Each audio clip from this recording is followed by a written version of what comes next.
ቀኑ ሙሉ እኮ አስቆጠርኩኝ። ጀማ አሰማራሁኝ እኮ በቀኝ ጀማ በግራ ጀማ። እንዴት አይነት ወሳኝ ቋጣሪ ህዝቦች ነን ጀማው። አቤት አቤት አቤት አቤት ምን አይነት ቋጣሪ ነን ጀማው። በጠዋት ቀስቅሼ እኮ ነው ያሰማራሁት እናንተ። ይውላችሁ ማታ ላይ በላይቭ ደገምኩት፣ እረፍት ላይ ደገፍ አደረግኩት። ፋይናሊ 90 ደቂቃው 0-0 ጀማው። እንኳን ደስ አላችሁ። ሼር ኮፒ ሊንክ አድርጉት ጀማው። አካውንቴ ተመቷል። አካውንቴ ውስጥ ሳይቀር ገብታችሁ ለዛሬ ላሰማራሁት ቋጠሮ ማለት ነው በከባዱ ኮፒ ሊንክ እፈልጋለሁ ጀማው። በደንብ ማለት ነው። ይሄ ከድል በላይ ነው። ይውላችሁ አርሰናል ከሚያገኘው 3 ነጥብ ያልተናነሰ ጀማው። ወሽመጡን የቆረጠልኝ ሲቲ ወሽመጡን ቆረጥ። ምድረ ቋጣሪ የተርፌ ደጋፊ ራሱ እየቋጠረ ነበረ ለሲቲ ጀማው። ኧረ በሌላ ቪዲዮ ልምጣ። ግዴላችሁ መድፈኛው ኢንቨስት ያረከው ገንዘብ ተመለሰልህ ወይ? የሪል ስቴት ባለሀብት አረገህ ወይ? አባቴ 0-0 ማን ዛሬ 4 አቻ 2 ጎል 3 ጨዋታ 0-0 ማለት ሰንደርላንድ በሜዳው አልተሸነፈም።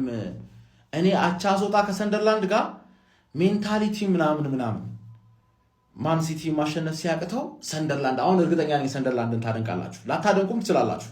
የኔ ጊዜ ለምን አላደነከውም? ስለሚችል ነው ሰንደርላንድ። ለዛ ነው ኢንቨስት ያደርግንበት። ኒውካስትልንም ኢንቨስት አድርገን ነበረ ላስት ዲፊቲሽ ማለት እኛ በሜዳው አሸነፍ ነው። ግልጽ ብልጫ እኮ አለ፣ ግልጽ ብልጫ አለ። ማን ቸልሲን ታሸንፊያለሽ ወይ? ይሄን ንገረኝ። እኔ ሰንደርላንድ እንደማታሸንፊ ነበር እርግጠኛ ነኝ። ቸልሲን ታሸንፊያለሽ ወይ? ልጅ ስለሆነ ማለት እሱም ሊከብድሽ ይችላል። 0-0 4 ከዛ በኋላ ደግሞ ወደ 7 ይመለሳል። ቸልሲ ከለጠፈሽ ማለት ካልለጠፈሽም ሌላ ቡድን ይለጥፍሻል። አባቴ እንዳለ እኔ ጠላቶችን አዌ ገጥሚያለሁ ካላንቺ ውጪ ማለት ኢቲሃር ላይ ለቅመም ነው መጥቼ መለጥፍሽ። ለቅመም አትከላከይም፣ እዛማ አትከላከይም። ፔፕ አይችልም እንደዛ ማድረግ። ስለዛ ትለጠፊያለሽ።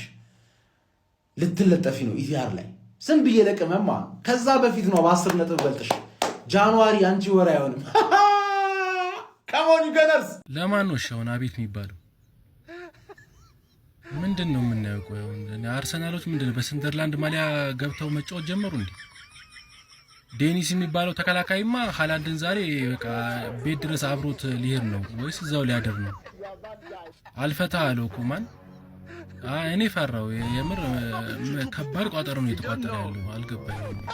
እግዚአብሔርን እኔ አይኔ ያየ አርሰናል ዋንጫ ሊበላ ነው። እኔ ዛሬ ቀጠለን ያልኩት እኔ ማንንም ወቅሼ እኮ አይደለም፣ ግን የሚያንገበግብ ስንት የሚያስቆጭ ኳስ ስንት ተስፋ ያየሁበት ጨዋታ ነበረ ዛሬ።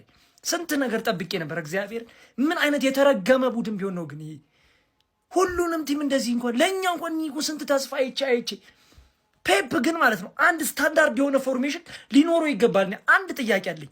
አኬ የመግባቱ ትርጉም ምንድን ነው? ለምንድን ነው አኬ የገባው? ግቫርዲዮል እያለ አኬን ማስገባት ማለት ምን ማለት ነው? ሲቀጥል ሲልቫ ያለ ቦታው እየመጣ ወደ አኬ ጋር ሲጫወት ነበር እንደተመለከት ነው። ቦታውን ስትወላ ወይኔ ዶኩ እኮ ጉዳት ባይኖርብህና ፈርስታፍ ገብተህ ቢሆን ኖሮ እኮ እግዚአብሔር እንደተን ጨዋታ አንጫወትም ነበረ። ሰከንዳፍ እንደተጫወት ነው አይነጭ። ሳቪኒዮ ለሲቲ የማይመጥን ተጫዋች ነው። በቃ በጊዜ ክለብ ቢፈለግለት ይሻላል። ወይኔ ፈጣሪ ሆይ